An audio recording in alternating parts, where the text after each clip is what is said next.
Hello? Oh, look at you.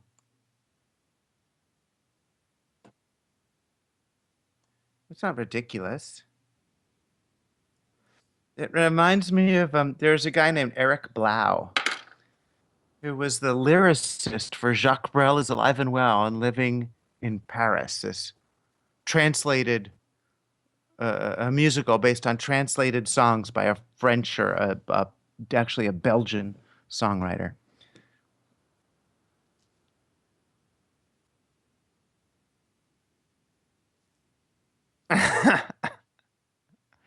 So where are you? Where are you? You're in England somewhere.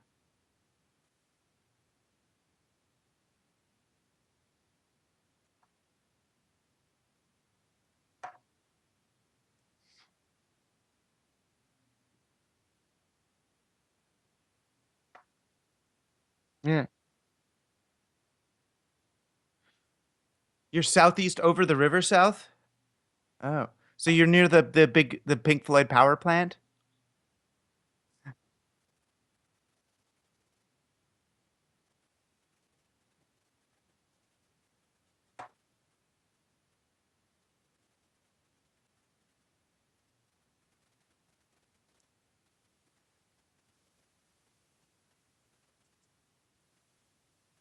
Since when has that been any different?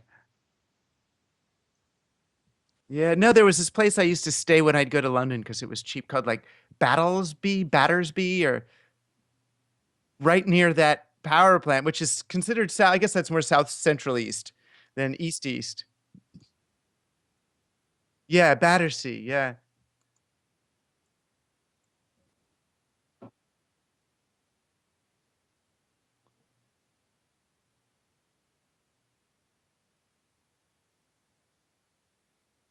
yeah,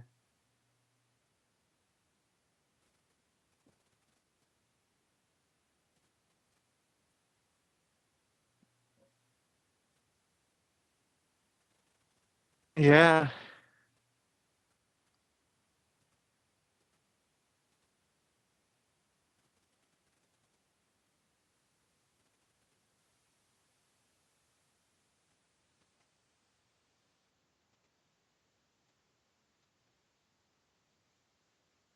yeah, yeah. Those were the good old days.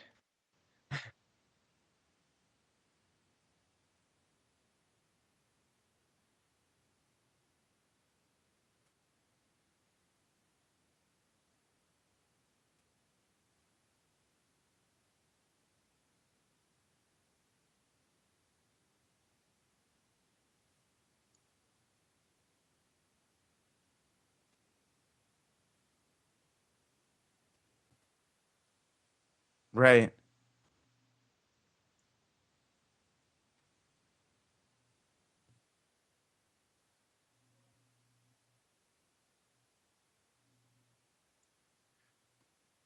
Sure. Whatever we are. So what's going on? You're doing a play.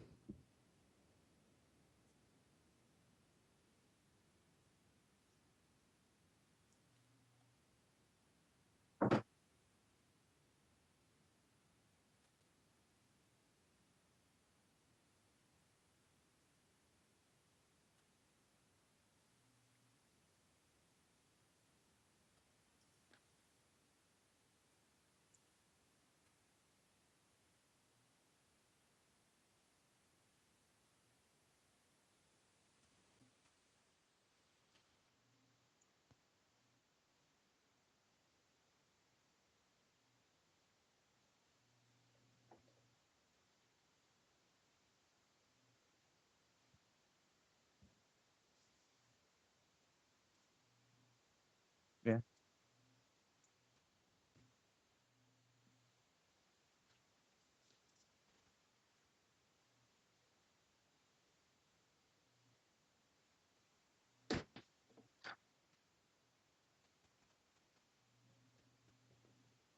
Yeah, I switched to your thing, so I would.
Hmm.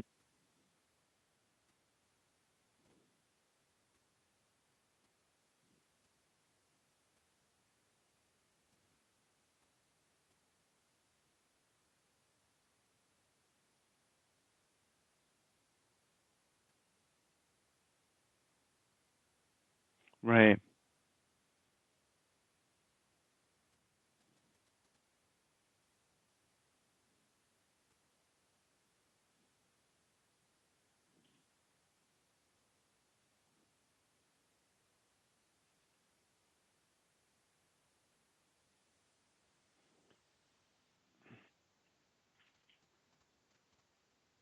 Right. Yeah. I mean, I guess, most simply, uh, if they're not going to take hours and days to try to comprehend all the nuances of this, most simply, the kinds of stories we're used to um, since Aristotle's day forward is that, a character that we identify with, who's maybe a little bit more heroic and capable than ourselves, faces a series of challenges until they get to a place where there's a real reckoning. And at that point, things that we knew about the character from the very beginning all of a sudden make absolute sense in terms of where they've gotten. They go and they make a final choice, a final climactic choice, which seems unexpected to us in the moment, but once they make it, we realize, oh, that's the only thing that this character could have done given who we know that character to be. So we sort of go from a state of interest to excitement to terror climax, can't take it anymore until that character makes the all important decision, which then releases us from all that anxiety. So it's crisis, climax, and sleep, or what I've called the male orgasm curve of narrative. And everything we've done, all of our social constructs and institutions and religions and economies and businesses and plans and wars are based on that same structure of follow me up this hill. The ends will justify the means. If you keep your eyes on the prize, we'll get there, and yay.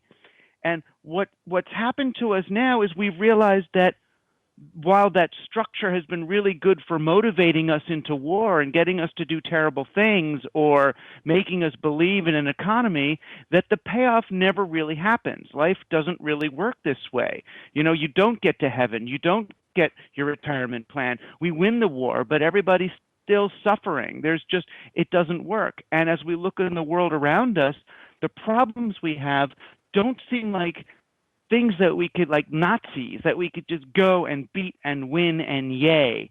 They seem much more chronic and ongoing, like terrorism and pollution and depression. These are all kind of not solvable, but they're problems that you kind of learn to maintain, right? That you've got to get to some sort of a steady state where we keep these things in control, like athlete's foot fungus. You don't cure it, you just keep it at bay, right? And that's everywhere. It's the mold in your basement. It's the poverty in the slums. You just gotta. It's never. It's always going to be part of the human condition and the global condition that certain things will decay, and we got to try to manage it. We have to remain aware and vigilant and in constant service. You stay alive. You don't get to die. Um, Sort of it. So we're experiencing, we're developing new forms of narrative, new forms of storytelling that are less dependent on a satisfying ending and more dependent on a satisfying continuation. So where you and I grew up with board games that you start and someone wins, right? You play the game in order to win. More progressive, more interesting forms of play are like fantasy role playing games where kids come back week after week week after week and play the same scenario of Dungeons and Dragons. So the object of the game is not to win because winning ends the play. The object of the game is how creative can we be to keep this game going, this story moving. And you see it even in super violent TV shows like Game of Thrones. Nonetheless, on a storytelling level, this is really interesting. It's more like Grandma's daily soap opera than it is like a movie of the week. This thing goes on. We don't care who's going to get the throne at the end of the thing. We want to watch all the permutations. And even when you watch the opening credits of that show, it looks like the game board of a Dungeons and Dragons game. You move over the game and you see the pieces and how they work, as you realize, oh, this is a story that's structured more on the open-ended, infinite game of fantasy role-playing than it is the standard story with a finish, with a conclusion and a moral. And when you're living in a landscape with these kinds of stories, you end up having to take your satisfaction elsewhere. Right? The satisfaction doesn't come from getting to the end and heaving that sigh of relief. The satisfaction comes along the way by making lots and lots of connections. So you think of a show like The Simpsons, where the satisfaction is not seeing if Homer Simpson gets out of there alive before the nuclear power plant blows up. The satisfaction is recognizing, oh, this scene is a satire of Hitchcock, and this scene is a satire of MTV, and that scene is a satire of the cookie commercial, so that you get these momentary connections. And the ultimate satisfaction of this kind of narrative, of this kind of storytelling, is that you get to recognize patterns. You can see, oh, I see how this is like that, and that is like me. And we walk out into the world, and it feels less chaotic. It feels more like, if not an ordered place, at least a place with some underlying patterns informing it.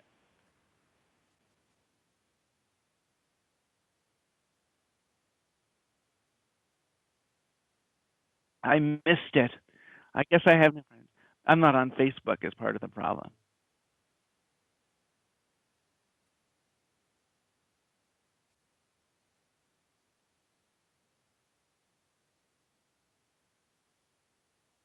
Oh no.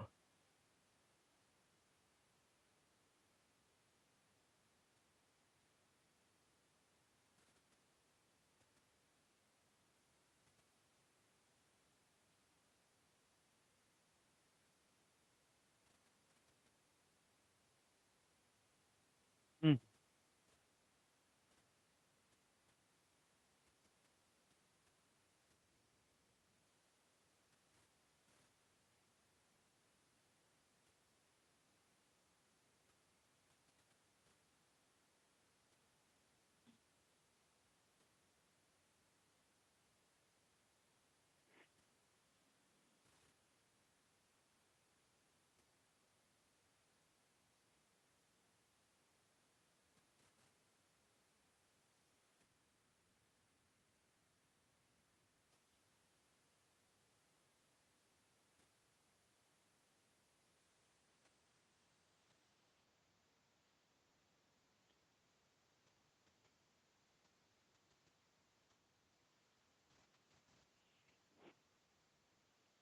Right, or to look for patterns of some kind underlying it. I mean, I'm much happier with you doing it as a playwright artist than Facebook,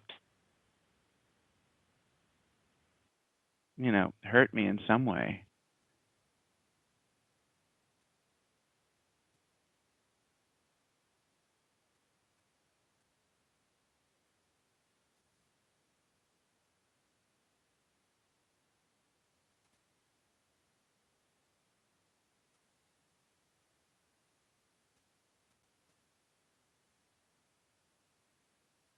Mm-hmm.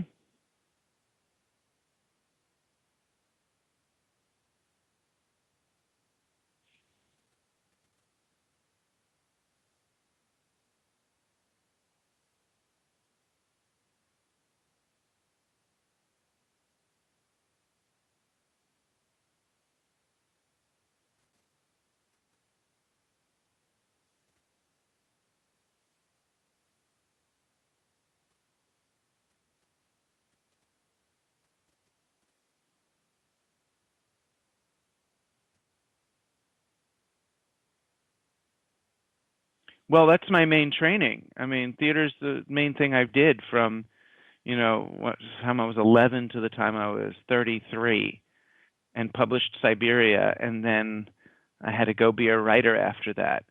Uh, but I wrote Siberia, my first book about the internet, because I was getting fed up with the elitism of theater. It seemed that the economic model was such that I could only do plays for wealthy people, and uh, and they were coming not to create change, but their going to the theater was their radical act. you know, so it became. I felt like I was just giving them the excuse not to do something or to feel good about themselves when they should actually hate themselves as much as I did. And then I thought, I started doing a kind of a audience contempt theater, and realizing that that wasn't, I got into Peter Handke and all that stuff, and I realized that if I have contempt for the audience, then that's not the I shouldn't be doing this. With that, and also I just thought that if I, the actors I was working with were so they were using theater for their personal, as their sort of personal psychodramatic forum, and the script seemed to come second to their own emotional needs at the moment in the space, and that's really dangerous. It's not what I don't care what Chekhov means to you. I mean, on a certain level, know.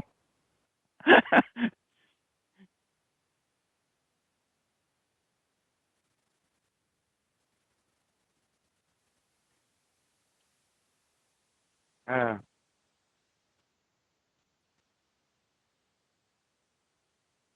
right. So now, as people look at you look at the argument in a Shaw play or the way the characters talk, and human beings are no longer capable of engaging in that kind of conversation. I think they're still capable of hearing it, though, of watching it happen. But I mean, not that people actually talk like like the Man and Superman. I mean, people can't do that. I don't think Christopher Hitchens could do it, but you could find those people. That was the beauty of it. But I don't. It's a high. I mean, I'm kind of ready to go back to theater. Once I'm through this book tour and now I've got a professor job, I want to get back to theater. And I don't know whether it'll be writing or back to directing, which is what I did. I was more interested in realizing the words of others than using it as a stage for myself. But now I'm known as a writer, so maybe I'm supposed to do that. But I do want to get back to it because I feel like now finally people are alienated enough from physical reality and social reality that they can comprehend the sanctity of theater space.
Hmm.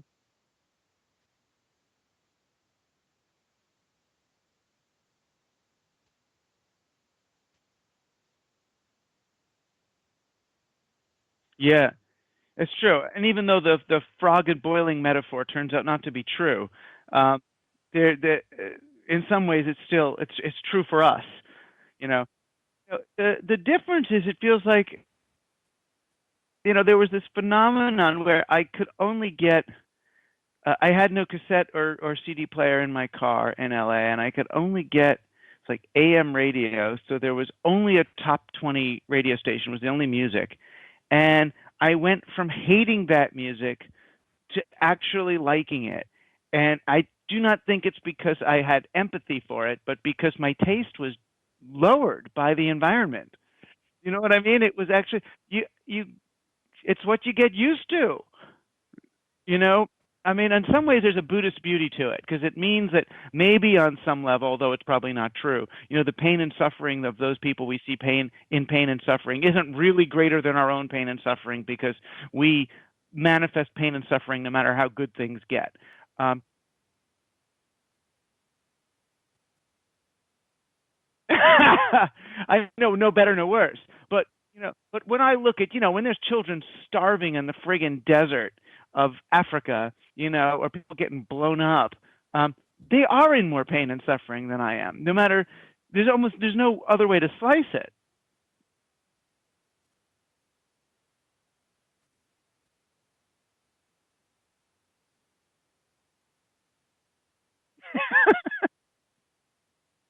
Well, let's swipe it away. If you're getting your news on Twitter or something, swipe left to never see it again. No war, no war, and the algorithm learns. I'm not going to send him. He doesn't want to know about the war. It's not there.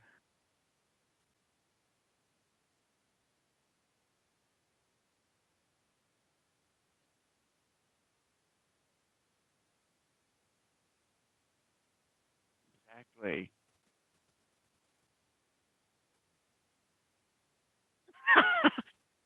But you stay alive writing plays. You stay alive writing plays.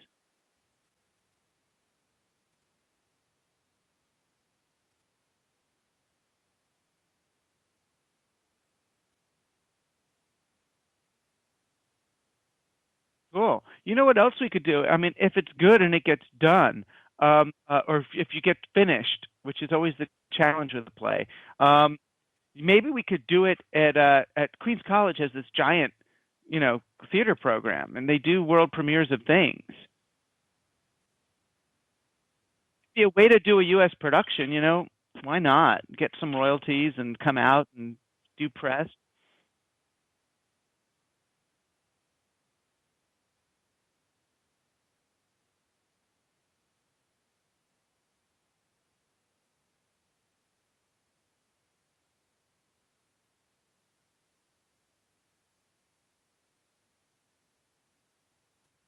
I know. Now,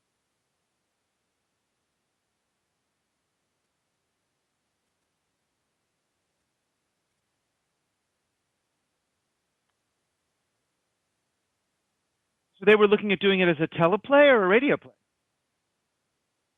What about doing it as a stage play? Do it at the Fringe, if nothing else.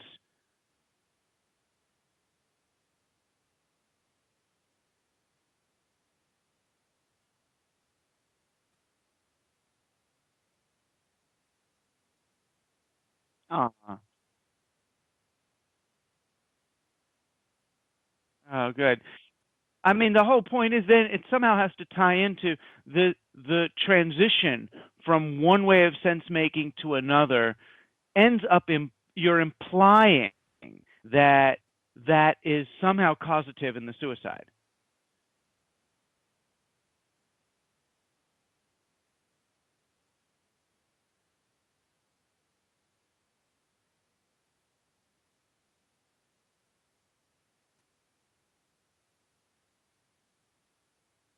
Yeah, and he was doing it using a set of tools that were designed to undermine one's true integral identity and to make one absolutely dependent on corporate branding and affinity groups for a sense of self. And that's just not enough.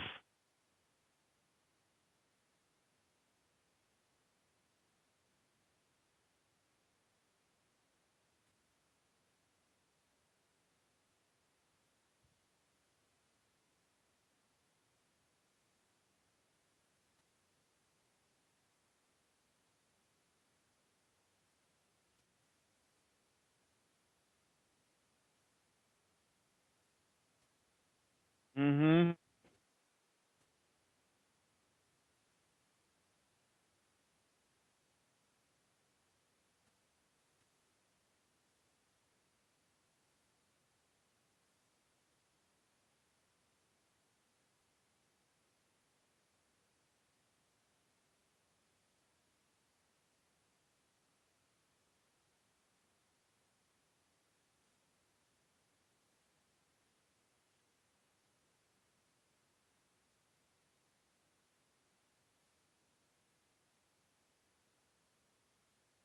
Mm.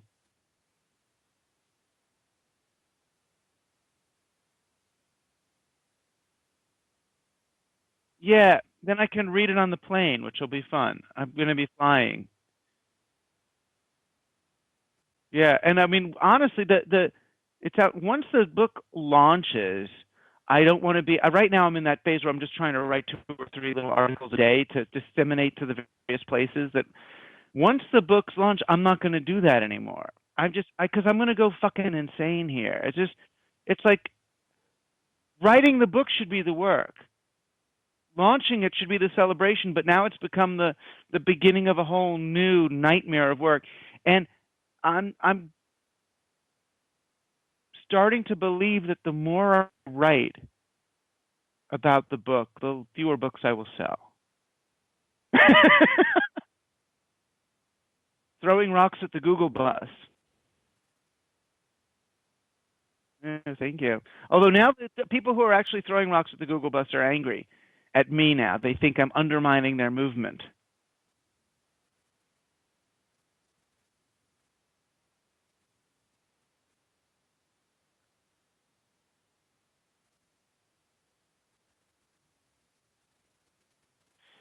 A lot.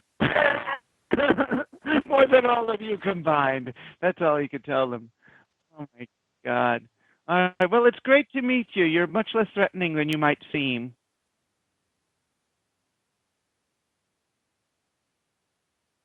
Thanks.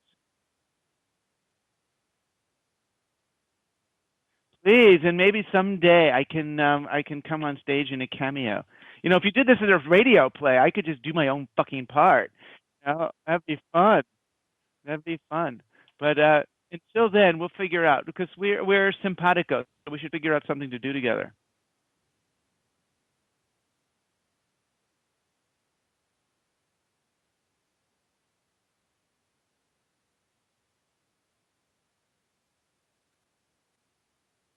Cool. Okay, Mazel tov. Bye.